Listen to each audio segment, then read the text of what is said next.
third one. Okay, so our experience prior to COVID, working with Microsoft on the HoloLens, we're lucky enough to be included as a partner pre-release to give them input, and we were the only training people.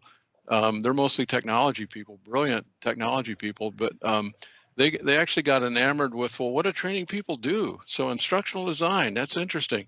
That's similar to the design that we use, right? So we kind of got adopted as their training poster child, and I think we influenced the development a little bit of the tools, not the hardware, but the software we're going to talk about. And in having that kind of inside track, we were slowly getting clients to adopt the HoloLens device and then the two software packages that Troy will talk a little bit more about until COVID hit. And it's like drinking from a fire hose right now, because the application we're going to develop today is a countermeasure to travel and face-to-face restrictions. And so it turns out that COVID has actually accelerated that adoption too. It's just actually hard to keep up with right now. So we'll be happy to show you. It'll make sense, I think, when you see the actual session. But before we get into that, I thought maybe we could kind of level set mixed reality. So I'm going to throw it to Troy, and he can kind of do the comparison for you so we know which reality we're in today. Thanks, Tom. It's always good to know which reality you're in. So this is something where it's simple but complicated, and everyone gets all of their, letter R acronyms kind of mixed up. So just to kind of be clear, I think everyone knows what virtual reality is. That's where you typically put on a headset, and now you're no longer in the room. You're in a virtual world. Whatever you hear, whatever you see is in this virtual environment. So that's what we call virtual reality, where the user just is completely enclosed in this alternate space. And then augmented reality, that's more like on the picture here, they're wearing glasses or they're looking at their smartphone. In that other extreme on the spectrum, you're still in the real world. You still see and hear everything. If a car is coming at you, you can step out of the way. You'll see it. But you can kind of overlay some information, overlay some graphics. If you guys remember when Pokemon Go was a fad, that used augmented reality. So, but what we're talking about today is mixed reality, which is a combination of the best of both. So you put on a pretty heavy-duty headset that can give you full high-def virtual reality holograms, as if you were wearing a virtual reality headset, but you can still see the world around you. So again, if I'm at a construction site, I can hear something backing up towards me. I can see something coming at me. I can still interface with all my people and do work.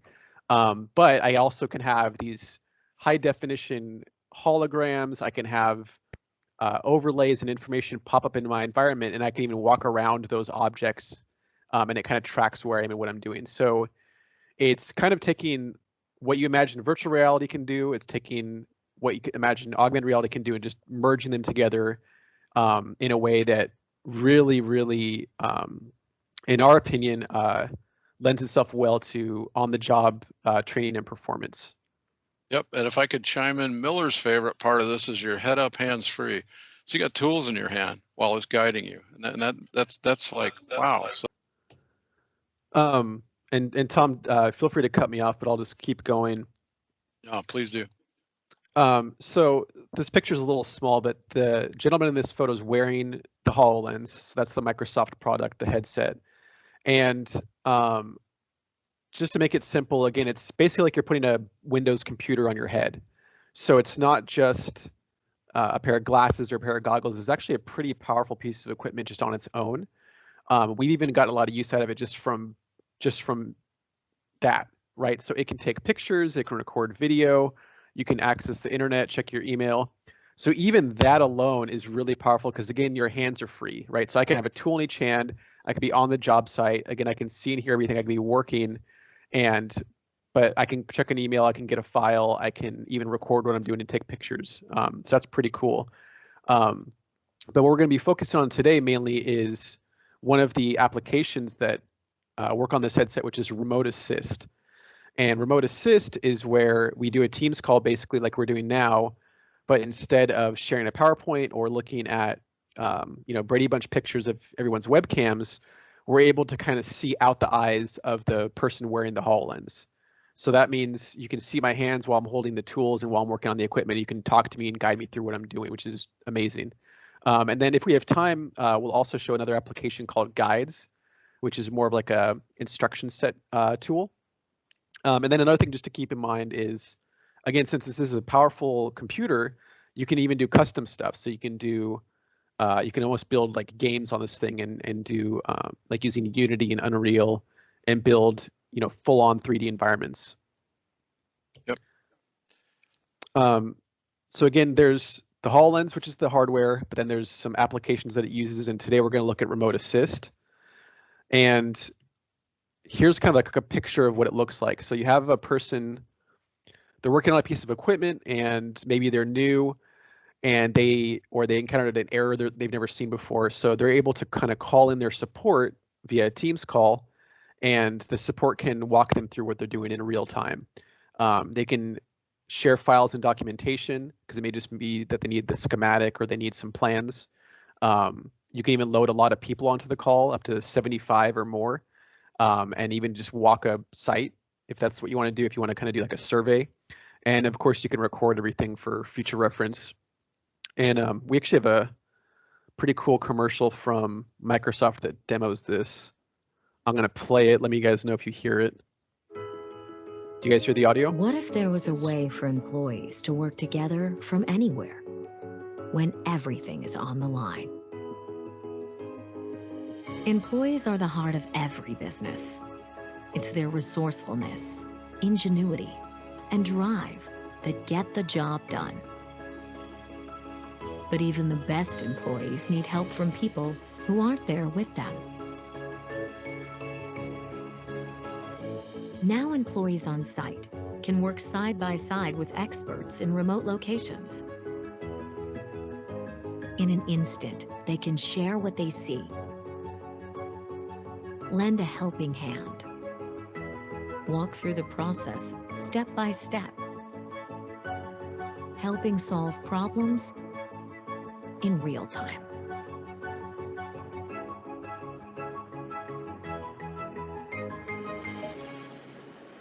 This is a new vision for work. Now employees can work smarter and bring in the people they need with just a tap. They can troubleshoot, repair, and perform with confidence and speed. They can move freely, pull critical information into view, and stay focused on the task. Their hands free to do the work. This is collaborative problem solving at full speed. Your people, united across time and distance, more connected, more informed, and more efficient. Now employees can work together from anywhere. They can go there without being there. This isn't the future. This is here and now.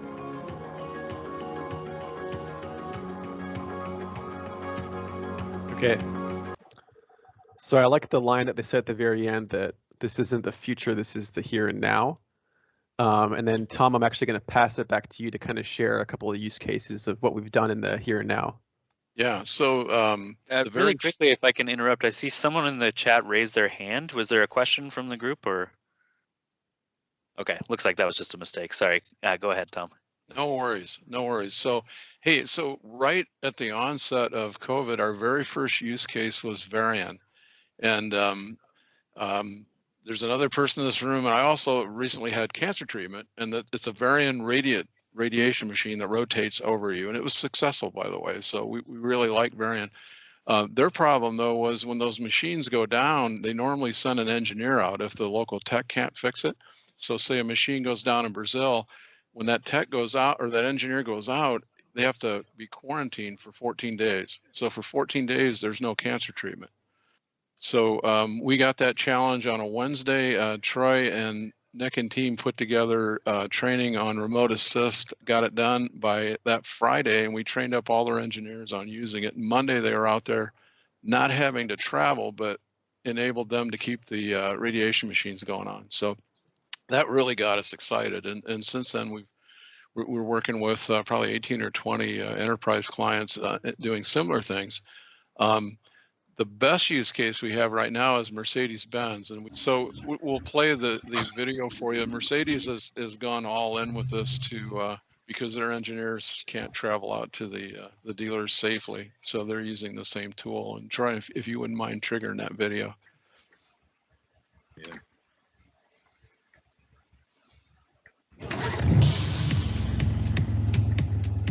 You guys hear sound, right? Yes.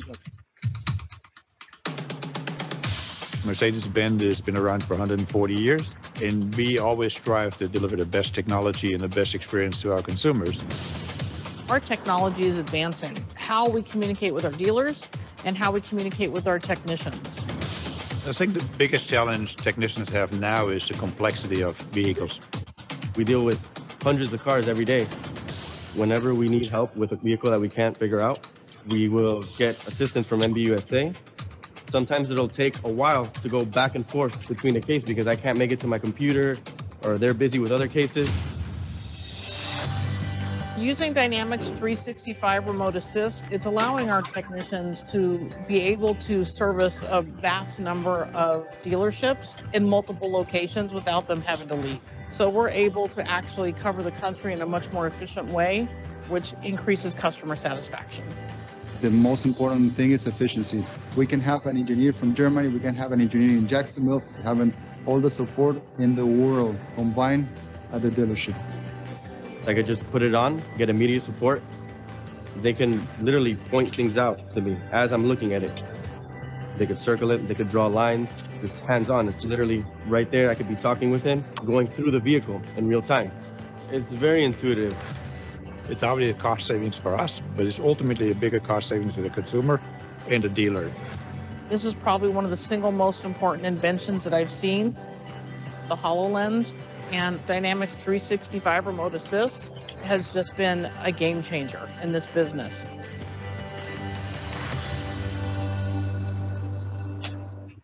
I think all the TechLine guys in our audience are salivating already. It's just really, I can think of numerous cases. In the image-guided therapy business of Philips, one patient every single second somewhere. Sorry about that. That's okay. I can think of several situations where if we could have looked through the technician's point of view, we could have saved buying something back or sending someone across country to look at it in person. It could have been powerful. Yep, and I see it. It looks like we have a fighter pilot in the audience, and I know the military is using it remotely. You can have an engineer working from his house, and you've got a plane down in Afghanistan, and they can help get that up and running too. So.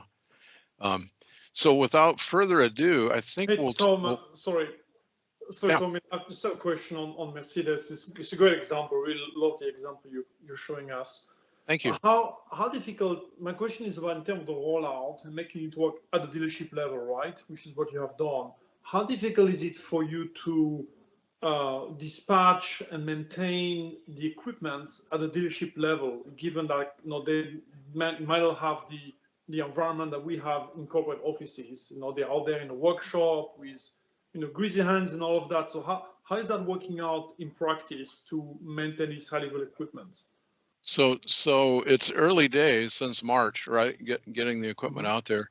We've had maybe one or two issues where somebody had trouble with the hardware, like a hardware issue, but Okay. So far so good.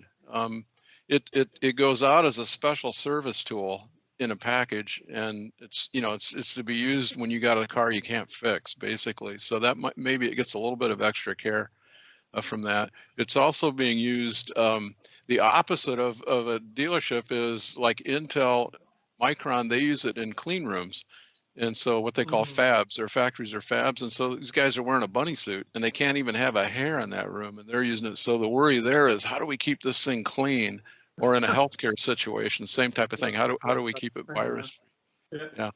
Thanks, Tom. Yep.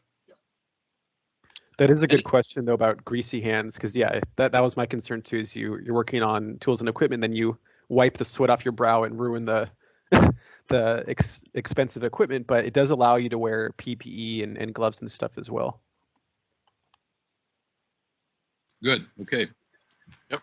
For further questions, let's put stuff in chat. Okay. Okay, thanks. Okay, yeah, and maybe while we're paused here, any other questions before we dive into the live demo here?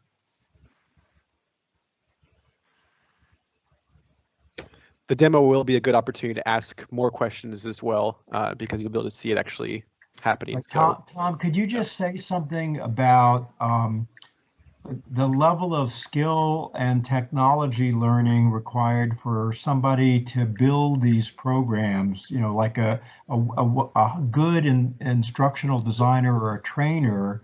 How hard is it for them to create solutions? That's a great question, Erwin. So for remote assist, basically in a couple hours, you can master using that tool because everything's live, right? And then you get a little bit of experience with it, and you'll see some ability. So there's no content really to develop for that beyond probably what you already have.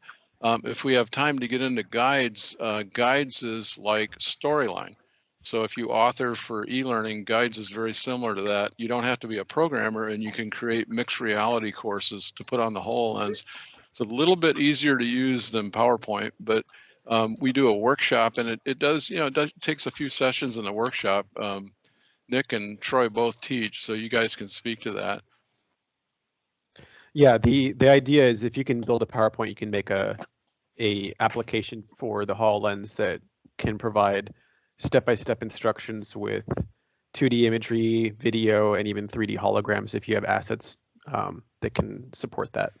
Yep, and I saw a great question in text. So with remote assist, the HoloLens is the best device to use because your hands are free, but it also works with a tablet or a phone. So in terms of the equipment that you need.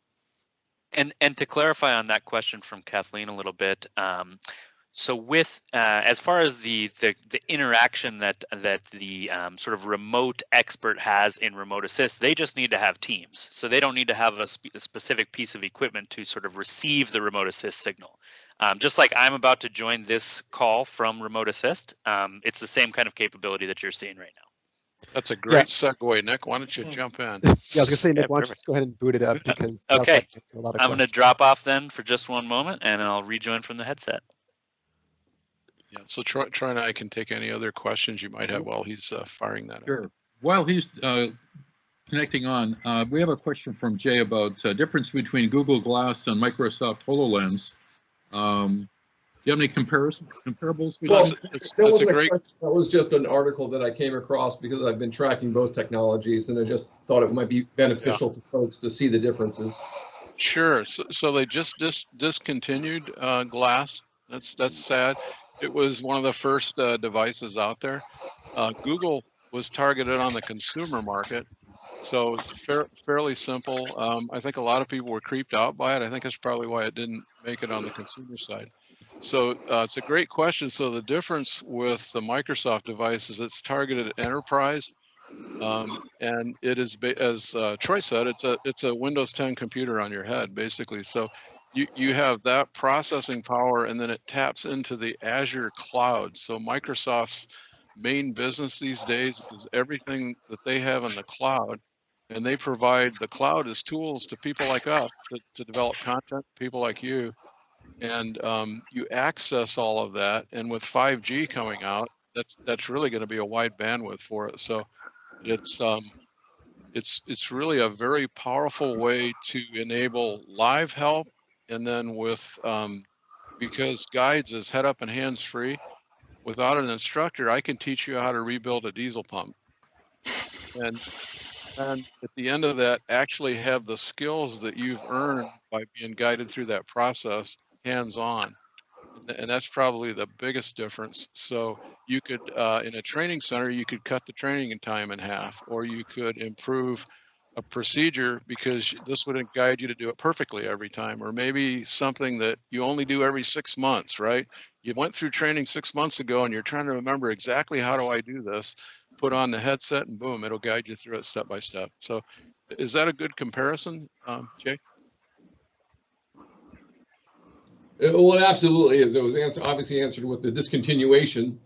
It's the only thing around now. So, yeah. But you know, I'm in veteran health, and so you know, I can see just enormous application for you know, in this pandemic and in veteran health in general, to reach experts as we move more into a telehealth world in general. You know, and just knowing that we're using Teams exclusively, and in addition to a couple of other technologies to reach our veterans with providers, you know, Sure. So just really excited about where this is going. Are you aware of Dr. Gorby is an infectious disease specialist, and I think he has a couple of states that he administers for the Veterans Affairs. He's a LinkedIn buddy because he's really into HoloLens, believe it or not. I'm honored that he comments on our stuff, but he's developed, he calls it Hocus Pocus. They're acronyms, but basically one healthcare professional wears the headset. They have a Wi-Fi ultrasound scanner. They have other devices, and then the other healthcare people are safely in another room. And so they're able to talk to the nurse or the doctor who is directly with the COVID patient, and that's minimized exposure, and also just the amount of PPE that they have to wear, because those people can be comfortably in another room. I'll connect with Dr. Gary Gorby right now. Yeah, that's the guy. That's the guy. I was going to give you the information, but you obviously are there. So he has done some amazing things on his own. I don't think it's an official project. I've connected him with Microsoft, and I'm hoping that some magic can happen there, because it's a terrific idea. Let's hope so. That would be really exciting. I've seen examples where during surgery, you know, during surgery, it's very bloody, and you have nerves and you have veins, and they look all red when you're doing the surgery visually. But with the technology, you can differentiate different structures or wavelengths, and you could highlight them as red and green. So while you're operating or while you're dealing with a cancer area, you can differentiate it from a non-cancer area and not take out more tissue than you need to. There's a lot of potential that people will be able to discover with this. Great point. Great point. I'm going to throw it to Nick right now, so we have time for the demo. Yeah, absolutely. So, so guys, just want to kind of set the scene a little bit. I'm here in our office right now. You can see my hands are free. I've got the HoloLens headset on my head, so I can be here. You know, one of the really exciting things with the HoloLens, as Troy mentioned earlier, you know, I can have my gloves on. I can have my various other personal protective equipment with the HoloLens 2 headset. Safety glasses can be worn under it. I can wear hearing protection, all that, you know, obviously my gloves. I can have a tool in each hand, so I can be, you know, working on my actual equipment, but at the same time, it's given me this ability to collaborate with my remote experts. So, oops, what did I do there? I would take your glove off. Yeah. Just in case. Drop something for me. So let me just kind of walk through how, oh, that's what it is. My keyboard popped up. So let me just walk through how I'm kind of controlling this experience. So there's a couple different things that I'm doing. These holograms, as you can see, are kind of just floating here in my actual space. I can reach out and just grab holograms. Oops, it's going to let me. There we go. And I can move it around and, you know, position it up against the wall here. The HoloLens itself is kind of constantly scanning the space that I'm in, as well as it's scanning where my hands are. It's actually scanning my eyeballs, so it knows, you know, what I'm looking at for certain things. It allows me to do a lot of different levels of control. In addition to being able to reach out and just grab holograms, I can. I see someone says Hold on, they're Nick, not pause. seeing anything. Yeah, Nick, pause for a second. So let me spotlight Nick. So can everyone see? Nick's looking at here. Look down at the gas meter. Okay. Does everyone see the gas meter? No, I'm just seeing my own image Not here. seeing anything. Yeah, Oh, wow. I'm seeing just, yeah, since you've been talking, Nick, it's just been the NB for your initials, but not seeing what you're seeing. Okay. Let me try to drop out and come back in. Wait, hold on. Before you do that, I do see you. We can see you now. Yeah. Now you're there. Okay, so everyone Everyone? can see now? Yeah, you're good there. Okay, Ah, perfect. that was interesting. All right, take two. Okay. So what I was kind of trying to show you guys is that I'm actually able to reach out and just grab my various holograms here and kind of move them around and position them in my space. I can pop the chat out here so I can see what questions you guys are asking me, even if I'm down here, you know, working on the actual equipment. I can continue collaborating with my remote expert. So there's a ton of different collaboration, and obviously, as Thom mentioned earlier, with COVID and our lack of ability to be face-to-face, as well as our lack of ability to really travel at this point, the features and the collaboration available within Remote Assist has been huge. There's a lot of different applications in how we've been seeing our clients work with Remote Assist, but you know, just some of the few that I wanted to highlight from a training perspective is, so let me dock my chat back up. Is just some of the ways that that in this case Troy is going to be my kind of remote expert, and he can walk me through, you know, how to you know, go through specific procedures when I'm in the field. So Troy, in this example, if I need to swap out the gas meter here, can you kind of let me know where I would start on that? Yes, but first let me check again. Can everyone see Nick's camera? It's dropped out. In That's so gallery weird. mode, in gallery mode, I see Nick with the screen. So yeah, Nick, why don't you hang up and come back in just to like, okay. I think they'll but let me ask questions. So did everyone see Nick's view? Gallery and then it mode kind of, that Suresh just mentioned took care of it. If you go to the large gallery, that wasn't showing before, it's showing now. But you guys didn't see Nick's HoloLens view, like areas coming and going? No. Yeah, it was there. Now I see it. Back again, yeah. Depends on whether people are on the browser or on Teams. Well, that shouldn't matter. So, but everyone's seen it now at this time, correct? Yes. Okay. Good now. And is it okay? So yeah. So just really quick, just to get everyone up to speed. So Nick, hold up your hands. All right. So you can see his hands are free.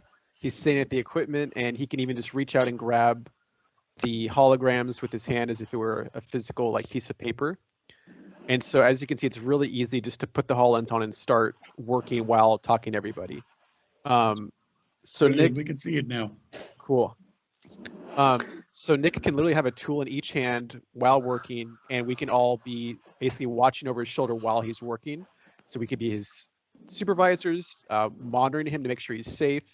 Or even if he's really, really new, we can even walk him through the procedure. So like Nick looked down at the gas meter. So imagine he doesn't know what he's looking at all, and he's on site. I can even draw an arrow. So I can say, hey, Nick, go ahead and turn on the gas at the service riser. And if he doesn't know where that is, I can even draw a little arrow showing where it is. So do you guys see that yellow arrow? Yeah. So I just placed that from my interface, and you guys should have the same options I do. So if you look at the top of your screen, it should have like a little colored box and a pen and an arrow. If you click on those, it lets you draw. You can like circle things, make little arrows, like annotations. So that's a pretty cool, like fun way that lets you kind of, again, kind of get hands-on without being hands-on. But again, the big picture here is there's just this new tool available where we can all basically be in the room with Nick while he's working. So obviously we could do this with a phone before or a tablet, but then Nick has the phone or the tablet in his hand. So how's he gonna stick his head in an engine or get under the car and start doing anything, right? He'd have to like put the phone down. So here he's full on in the environment. He's working, he's being trained, and we're all sitting there talking to him and watching him. And then another really cool thing that I think all the trainers in the room will be happy to hear is this is like the standard use case of he's on the job or he's training and he needs some help from us. So he calls us and we help him. But another cool way to do it is if he's the instructor and we're the students. So we're all new to this. We've never seen one of these before.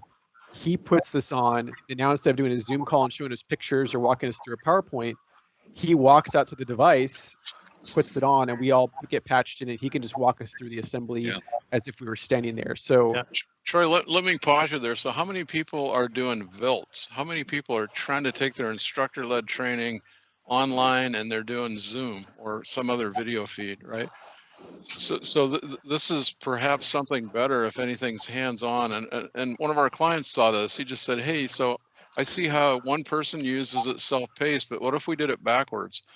And so the instructor's hands are free. So that's maybe a way to really spice up your VILT beyond just a video feed going out there. Yeah. Yeah, and then on top of that, on top of this level of collaboration that you guys have seen as well, you know, Troy can also do things like share files with me. So Troy, can you send me a schematic for this this gas meter? So it really takes up the level of the ability to kind of interact with your sort of remote expert. So Troy mentioned, you know, yes, we have the ability right now to jump on our cell phone and kind of talk through some of these issues. Obviously, folding in that ability to be completely hands-free, as well as the annotations in my actual space. On top of that, we layer in that ability to actually share different files. So whether they're photos or PDF files, users can actually share your screen. So just like we were sharing the actual PowerPoint on this call earlier, if someone were to be sharing their full screen with me, that screen would show up right here in my actual space. and it's on the way. It's sending. Should be done uploading in just a second. Perfect. So I just literally dragged the PDF into the chat, and as you can see, it's now popping up in Nick's workspace. Wow. And so with my hologram control, I can reach out and touch them. I can also do it from a distance. So if I'm a little bit further away, I've got this hand ray that allows me to kind of adjust that. I can change the size of that. I can, you know, adjust the location of it if I want it to be sort of pinned onto the wall here. I can just leave it on the wall as a reference point. So then I can kind of come back and refer to this as I'm down here, as I'm working on the equipment. One of the great things here is that this is a live document. So this is 2 pages here, but I can scroll through this actual PDF. I can look at, you know, if this was a 100-page document, I could go through that entire document. And like you're seeing here, you even have the ability to annotate directly on the document. Troy was talking about sort of the key features of mixed reality earlier, and one of those is that ability for these digital objects to kind of function the same way you would expect a real object. So if this was a piece of paper and we're able to draw on it, my virtual objects will let me do that too, and I can move them around and change the position, and those annotations will remain connected to that object.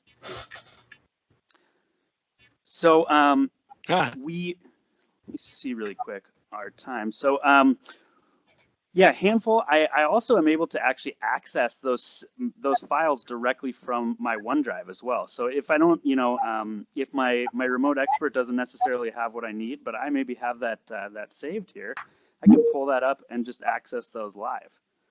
Looks like we got probably an image here coming in, and I can pull these images up as well. So I've got that image. Let me pull this image out as well. And he can pull up websites. So if he taps into a website for, like, if this were a live piece of equipment, he could theoretically tap into a dashboard that's connected to it. So as he's adjusting the pressure, he could be watching levels go up and down on the machine off of like a website dashboard. So yeah, lots of really cool applications. Exactly. You can really, you know, really arrange your workspace the way, you know, the way you want it to, really easily, without having to, obviously the key benefit here, without having to actually kind of stop what you're doing, go get your computer, go look up any of your reference material, your photos, your expert collaboration is all available right here within the one kind of location on Remote Assist. And yeah, in reference to time, just to make sure we have enough time to answer questions, the idea was the projected stop time 12:45. Miller? Yeah, Okay. and we need about 3 or 4 minutes before that to cover some future meetings so we can let people know what's coming. So let's say we've got about 6 minutes or so. Okay, cool. So does anyone have any questions now that they're seeing this live and in effect?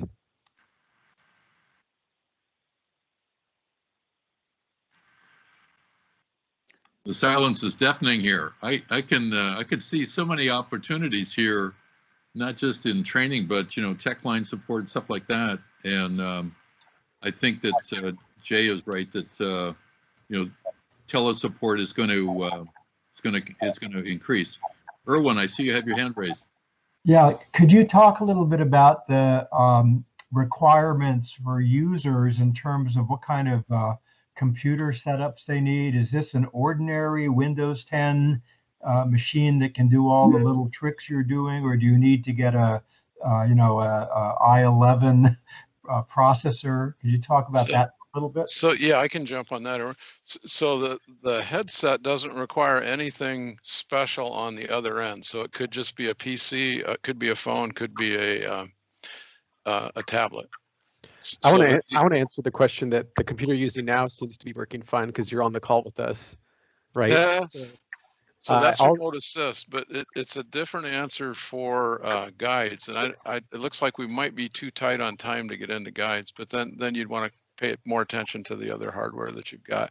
But it's not like virtual reality tethered. It's not like that. I don't know if anybody's gotten into that, but if you're doing it tethered, you got to have an $800 graphics card and a $3,000 computer and all that. This is basically designed. Most enterprise have Microsoft Windows, and this just integrates in without doing a lot of fuss, basically. Great. I see a question here from Matt, who's asking us, have we seen this used for multiple techs all being taught at the same time in different locations? I could see that happening. If the instructor was the one wearing the headset, you could beam this to anybody anywhere, couldn't you? Yep. Yeah. No, it's a great question.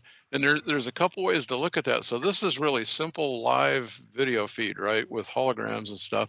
I was in a meeting last night with the Microsoft folks, and they see the next wave as collaborative. So with remote assist, with guides, it's mostly self-paced, like e-learning. You're sitting there at your computer, but in this with guides, you're using tools.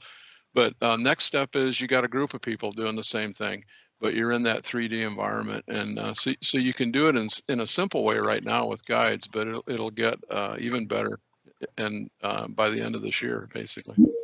Cool. The other thing I should mention about working with Microsoft, which we haven't experienced before, so they are so focused on this technology. Once a month, we have a group meeting, and then because we're helping with development, every 2 weeks we also have a meeting, and every time we talk, there's a new feature. Wow. And so he was asking about the costs here, Tom. Obviously, this could replace or displace a lot of costs, but what would a company be looking at here in terms of using this within their own environment? Yeah, no, it's a good question. So the device is $3,500. They don't discount it; it's just $3,500. The licensing, however, if you're a managed account, there's a variety in that. But Troy, what's the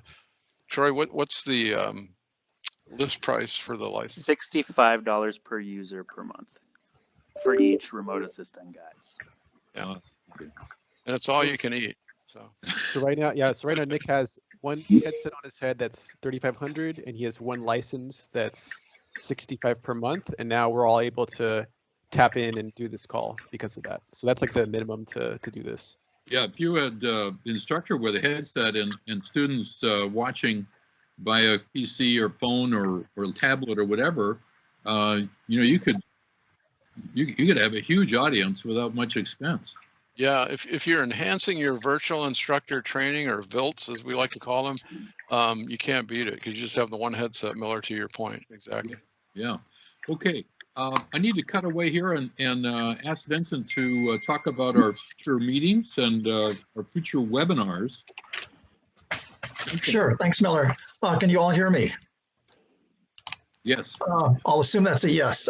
First of all, I think we all wanted to thank Tom and the team at CraneMorley. What an amazing presentation.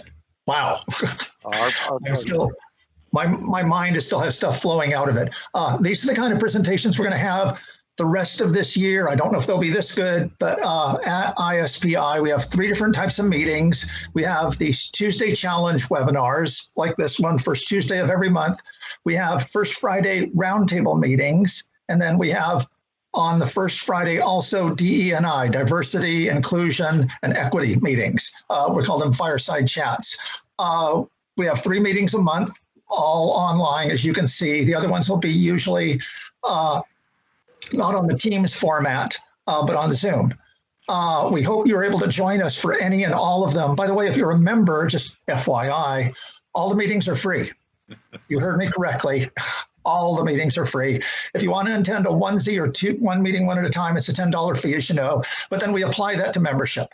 Membership is $20 for 6 months or $40 for a year. I urge you to look at our site, ISPISocal.org, and you'll see the meetings coming. We have a couple meetings this Friday. If we have time, Suresh or Kathleen, you want to mention, or Renee, about the meetings this Friday? Or I don't know where you are in time, Miller. We've got a couple of minutes here, so let's hear from Kathleen if we can. Yeah. So I hope you hear me now. I'm dialed in. Great. So on the next month on Tuesday, Groundhog Day, will be our next meeting, and that one will be Bonnie Beresford, and she's going to talk about mapping measurement to business impact. So she's got a really great methodology about how you can measure what you're doing in a learning and performance context and mapping that to the real business impact. And she's a really dynamic person, so I think everybody will very much enjoy hearing her. Different kind of context, but I think it's really valuable, I think. So, and Renee, are you on? Did you want to add anything about this Friday's DE&I meeting if you're there?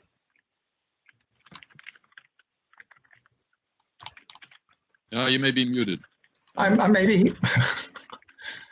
That's true. The details on our meetings, as I mentioned, are all included on our website, ISPISocal.org. We hope you're able to join us in the future. This is really what I call a community of practice where we're doing this and learning from each other. And again, we want to thank so much Miller for hosting it, and Tom and the team at CraneMorley. You guys were wonderful. Thank you. Yeah. Our pleasure, Vince. Just outstanding opportunities here. I'm just amazed at what we can do here. I want to just close by thanking Tom and the team. Very good presentation. I'm still a bit overwhelmed here technically. Bravo, bravo. And I consider myself a gearhead, so that's saying something. But for those of you that may have not had questions answered, feel free to email us at ISPISocal, president at ISPISocal, and we'll try and pass those on to Tom and get some answers for you. Any closing comments, Tom? We'd be happy to come back in a year or whatever with the other tool, because you guys will find that it's skills based, and we presented it on it more than a year ago when it was like, hey, they just launched HoloLens 2. Do you think anybody will buy it? And so the answer is yes. So we can bring you guys up to speed when you have a slot. That's great, because what's happened in the last 6 to 12 months has been just amazing, and certainly a lot of change here, both because of pandemic and the business need. Okay, that kind of brings us to a close here. It's 12:45, 12:46 now. Gosh, we're over time. Thank you all for joining us. Have a great day. Take care. Bye now. Thank you.